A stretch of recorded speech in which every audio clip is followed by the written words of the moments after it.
Hello, dark friends. Welcome to episode 10 of our ongoing story, Wraiths of the Appalachian. If you're just joining us on our spooky podcast journey, may I suggest that you exit from this episode now and search back for episode 1 of this current season, season 3. For the rest of us, let's dive right into episode 10, It Came to Flatwoods.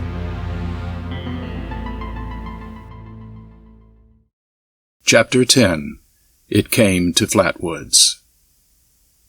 Eddie slipped Snarly Yow one last strip of apple bacon and licked his fingers before lifting his coffee cup to his lips.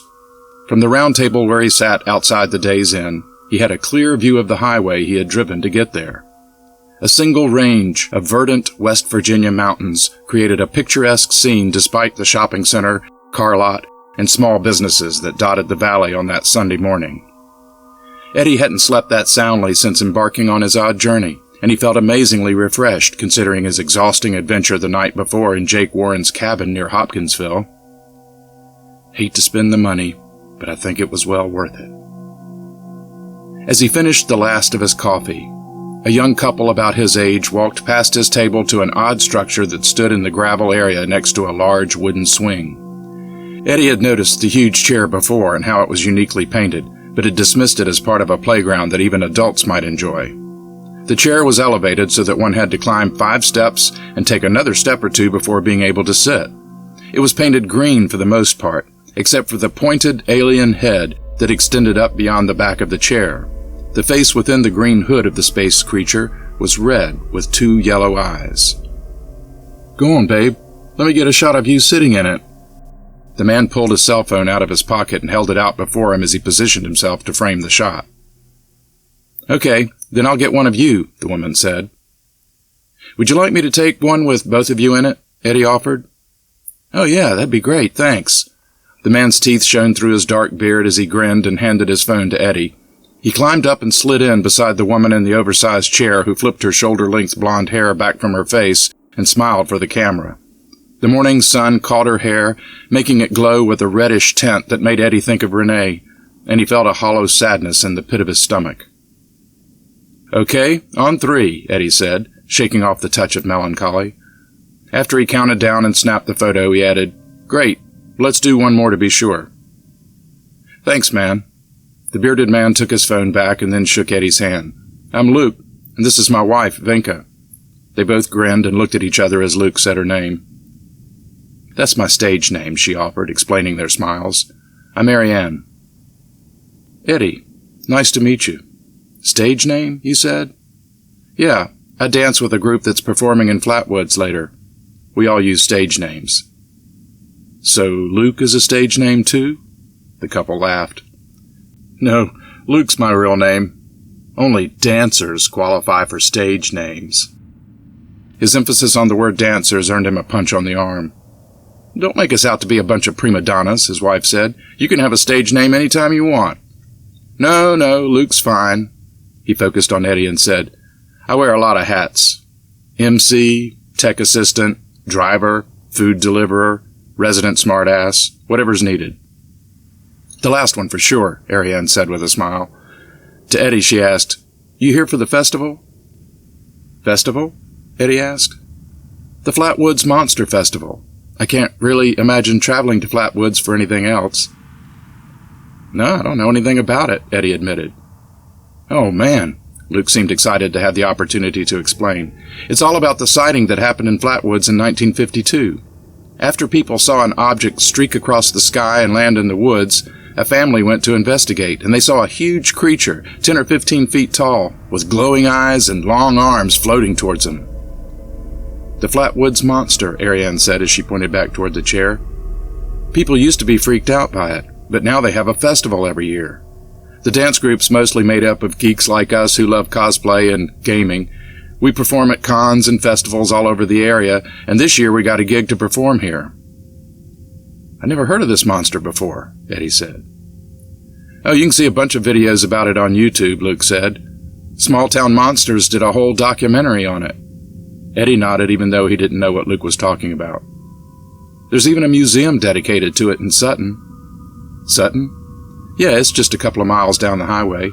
Luke pointed to the south. I may have to check that out. Oh, you should. And you should come to our performance tonight. We go on at sunset at the funeral home, Ariane said. The funeral home? Yeah, Ariane laughed. It's a first for us, too. We don't really know how this is going to work out. They're giving us some space in their parking lot, so it's not like we're dancing around coffins in the chapel or anything. But still, we don't know what's going to happen for sure. Speaking of that, I need to hook up with Zach so we can go check the place out, Luke said. Yeah, right. Ariane turned to Eddie. Zach's our tech lead. We'd be lost without him. I see. Well, I gotta be on my way, too. It's been really nice meeting you. Come see the performance, Ariane said. It'd be nice to see at least one friendly face there. Yeah, really, Luke said. And thanks for taking the photo. He turned back to his wife and said, Let me get one more of just you in the chair. Ariane smiled and the two worked their way back over to the photo op. Eddie looked at Snarly Yow, who had been waiting patiently, watching the entire conversation. Eddie picked up the bill for his breakfast and gave a quick nod toward the building. Snarly got up and followed Eddie into the lobby where he paid his bill before going upstairs to gather his things from his room. Eddie parked the van on Main Street in Sutton, almost directly in front of the Flatwoods Monster Museum. Traffic was light, perhaps being a Saturday, but the town was so small Eddie suspected there probably wasn't much activity even on a busy day, if there ever was a busy day. He opened the side door for Snarly Yow to get out and walked over to look into the two large display windows of the museum. The lettering on the left window indicated that the space also served as the visitor center for Braxton County, but clearly the main attraction was the monster Ariane and Luke had told him about. Various figurines, books, and T-shirts were scattered about, all prominently displaying the green figure with the pointed head, red face, and yellow eyes. Good morning. Here for the festival? Eddie turned to see the speaker who had greeted him and saw a friendly man with a crew cut and glasses moving toward the front door with keys in hand. Yeah. I heard about the museum and thought it might be a good place to start. Well, you're obviously the first visitor of the day. It's actually a little before our official opening time, but come on in. Eddie followed with Snarly Yow coming in right behind him. I'm Andrew, the curator of the museum and the executive director of tourism for Braxton County. Today's a big day. Eddie noticed that the black and white T-shirt Andrew was wearing with the silhouette of the monster on the front was the same as many that were hanging on racks around the room. Eddie took the hand that Andrew extended and introduced himself. Despite the display shelves lining both side walls and the couch and easy chairs in the center of the room, Eddie felt that the space might have once been an old drugstore. A counter with 6 backless chrome stools with shiny red vinyl seats sat off to the side, where several spouts for an old-fashioned soda fountain looked ready to dispense drinks. But now the entire decor of the museum, its green walls and red furniture, emphasized the monster who was obviously the star of the show in Braxton County. Yeah, that's what I understand.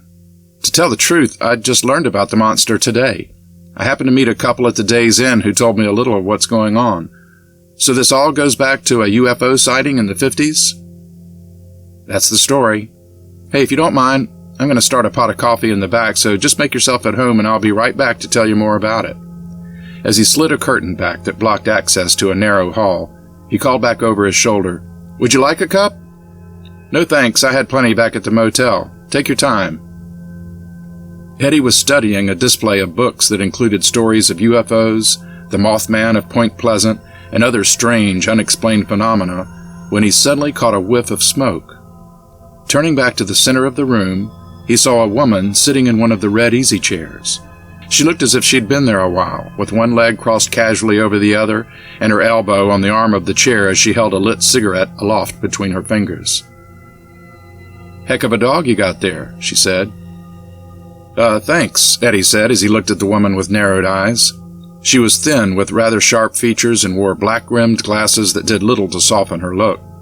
Her dark hair was curled in a tight permanent that reminded Eddie of old photos of his grandmother. She wore a navy blue dress with white polka dots that seemed like something Lucille Ball wore on I Love Lucy. You'll want to keep that hound around. He'll come in handy. Eddie turned back to check on Snarly Yow and saw that the dog was looking at the woman too. He was very focused, but didn't seem to be troubled by the woman's presence. When Eddie turned back, the chair was empty. Okay, that should be ready in a minute or two. Andrew entered from the hallway and stopped beside a large standing figure of the monster that appeared to be made of a green garment, probably a choir or graduation robe, with a pizza pan painted red for the creature's head. Have you had a chance to see all the souvenirs? No, not really, Eddie said slowly as he forced himself to look up from the empty chair. I think that would take a while. Definitely, Andrew said. There's a whole lot of stuff. People donate things all the time. We've even got video games where the Flatwoods Monster makes an appearance. He gestured to a shelf where the cases of several games stood along with small figurines of the monster and several small Flatwoods Monster lanterns. A black and white photograph caught Eddie's eye, and he stepped over to examine it more closely. A woman and a younger man flanked a large drawing of the creature, but it was the woman in the picture who made the hair stand on Eddie's neck. It was the woman he had just seen sitting in the easy chair. That's the woman who says she saw it, Andrews said, noting what had caught Eddie's attention. Kathleen May. A sketch artist from New York came down and drew this picture. Her 2 boys were in the group of kids who were playing in a field near the elementary school when they spotted a fireball that streaked across the sky and appeared to land in the woods near their house. The boys got their mother and a neighbor, a relative who was in the National Guard, that's him in the photo with Kathleen, and they all walked up in the woods where they saw a pulsing red light. That's when they say they saw the monster. By their accounts, it was 10 feet tall and came floating toward them, making a hissing noise as it reached out with big claws. They ran back to their house, but when the local authorities investigated the site hours later, it was gone. They did describe a foul stench that lingered in the area, along with some broken branches, like something big had passed through there. Eddie was barely hearing Andrew. Kathleen May, he repeated. Is she still alive? No, she died a while back. Her sons are still around. They're getting on up in years, though. Eddie nodded. Do you believe in all this? He asked. Andrew smiled. I grew up in Braxton County, and I've heard the story all my life. I love all this stuff, but do I believe it? He shook his head. I guess you could call me a skeptic who wants to believe. How about you? Eddie continued to stare at the photograph. I didn't used to, but honestly, I don't know what I believe anymore. He turned back to look at the chair where Kathleen had been sitting and then started moving toward the front door. What sort of festivities are planned for today? He asked, stopping beside a professionally made costume of the monster that was displayed on a stand near the front door. Well, there's a parade this afternoon at 2. I think they have some games and vendors set up in the community center, Andrew said. Sounds like fun. Will this guy be in the parade? Eddie gestured at the costume. Well, normally I'd be in that suit, but one of the kids at the high school made a big stalk-around version of Braxy, basically a big puppet that you can wear. So I thought I'd defer and let him have the honor this year. Braxy? Well, that's what we call him around here. He's pretty much the county mascot now. It'll make that kid's day, I'm sure, Eddie said. I'll be sure to look for it in the parade. Eddie paused and then asked, I guess Flatwoods is pretty easy to find? Right. It's even smaller than Sutton, but it's only a few miles up the road. Just look for the monster chair under the Welcome to Flatwoods sign. I saw a chair like that at the Days Inn. We've got 5 of them scattered around the area, Andrew said. The tourists seem to enjoy them. And if you're looking for a good place where you can get lunch and then watch the parade, just beyond that chair is the Spot Dairy Bar. They've got some interesting sandwiches. Well, pretty traditional sandwiches, really, but with interesting names. And tasty. Thanks for the tip, Eddie said. Maybe I'll see you there. I'll probably be minding the store here, but have fun. Eddie nodded, and he and Snarly Yow made their way to the van. Eddie studied the menu. So which of these UFO signature sandwiches should I get? The Point Pleasant ham and cheese? An Area 51 pizza calzone? Maybe the Twilight turkey and bacon. Hey, stranger. Eddie turned to see Ariane and Luke approaching from the parking lot of the Spot with another couple. Oh, hey, Eddie said. I thought I'd grab a bite to eat and stake out a place where I could watch the parade.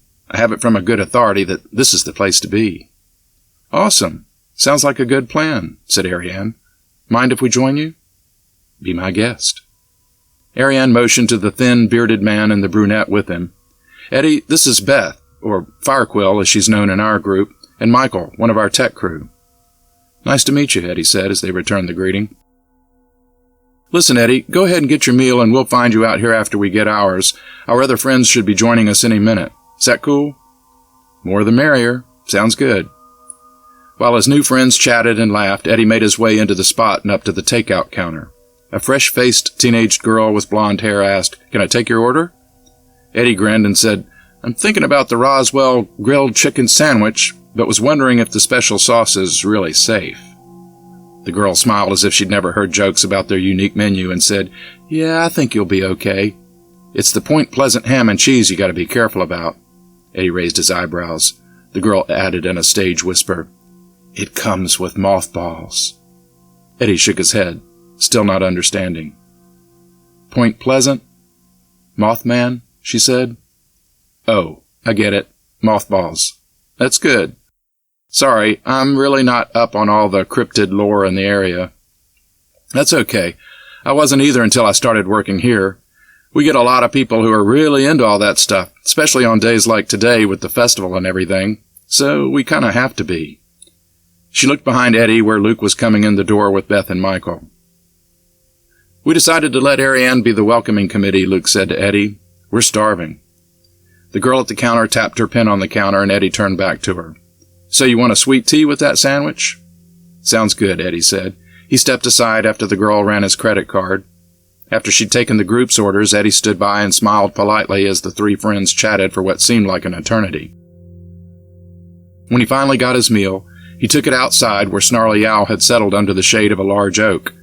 The few outdoor tables were already occupied, so Eddie scoped out a large, grassy area where the others could join him that also provided a good view of the parade route. He tore off a chunk of the chicken and gave it to Snarly before diving into the sandwich himself.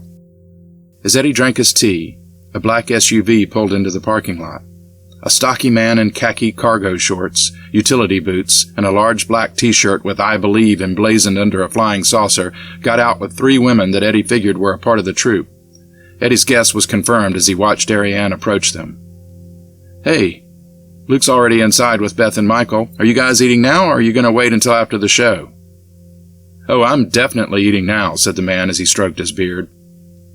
"I had a late breakfast," a tall woman with black hair said. She wore large, dark glasses that gave off an iridescent reflection.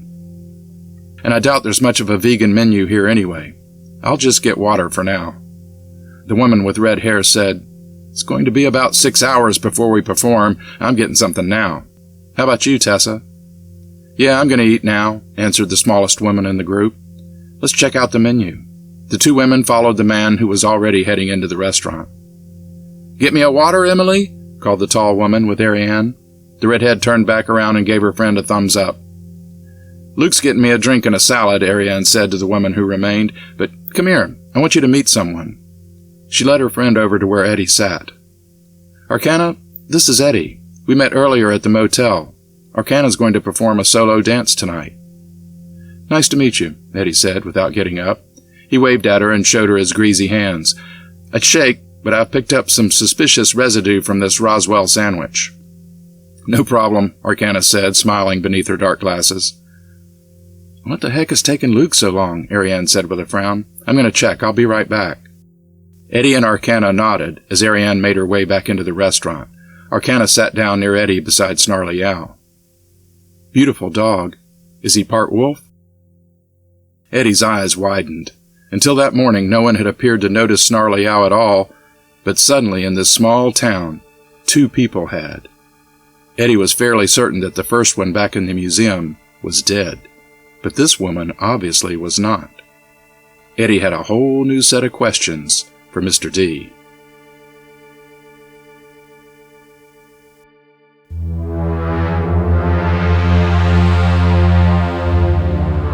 Well, dark friends, that concludes episode 10. If you should ever travel to the little town of Flatwoods, West Virginia, be sure to look for the big Flatwoods Monster chairs that were mentioned in this episode. They really do exist. And after you have one of those delicious monster sandwiches at the Spot Dairy Bar, be sure to drop in at the Flatwoods Monster Museum in nearby Sutton, West Virginia, and say hello to Andrew Smith, the creator of the museum and the executive director of the Braxton County Convention and Visitors Bureau. Andrew was a big help with info about the Flatwoods Monster. Dark friends, you can learn more about the backgrounds of the places mentioned in Flatwoods and all the settings for these episodes by joining me on the Dark Corners Facebook page. And of course, you can enjoy the music of Wraiths of the Appalachian by listening to the album by Mombi Yulman that inspired it all at mombiyulman.bandcamp.com. That's all for now. See you next time in the Dark Corners.